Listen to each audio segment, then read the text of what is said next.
उद्या 7 फेब्रुवारी रोजी होणाऱ्या निवडणुकीसाठी दापोली मतदारसंघात कर्मचारी आणि अधिकारी हे ताफ्यासह झाले रवाना. सविस्तर वृत्त.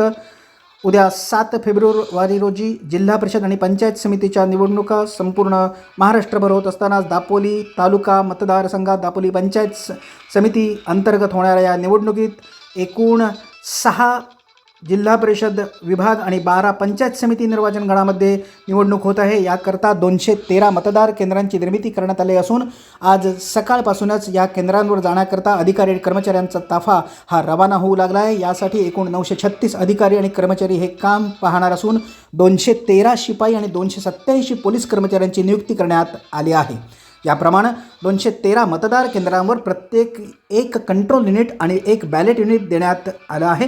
त्याचप्रमाणे कायदा आणि सुव्यवस्था राखण्यासाठी 34 क्षेत्रीय अधिकाऱ्यांची नियुक्ती करण्यात आली असून यांच्याकडे मतदान यंत्रात बिघाड झाल्यास एकूण 66 EVM यंत्र देण्यात आल्याची माहिती दापोली तहसीलदार अर्चना बोंबे यांनी माध्यम प्रतिनिधींना दिली आहे. आज सकाळपासूनच दापोली तालुक्यातील 213 मतदार केंद्रांवर अधिकारी कर्मचाऱ्यांचा ताफा रवाना होत आहे. या संपूर्ण परिस्थितीवर दस्तूरखुद्द तहसीलदार अर्चना बोंबे या लक्ष ठेवून आहेत, मार्गदर्शन करीत आहेत. एकंदरीतच उद्या 7 फेब्रुवारी रोजी होणाऱ्या जिल्हा परिषद आणि पंचायत समितीच्या दापोली तालुक्यातील निवडणुकांकरता दापोली तालुका प्रशासन सज्ज झालं असून सकाळपासूनच 213 मतदार केंद्रांवर अधिकारी आणि कर्मचारी रवाना होऊ लागले आहेत. आता उद्या सकाळी 7 वाजेपर्यंत मतदारांनी फक्त वाट पाहायची आणि 7 वाजल्यापासून उद्या संध्याकाळपर्यंत आपलं मतदान करायचं आहे.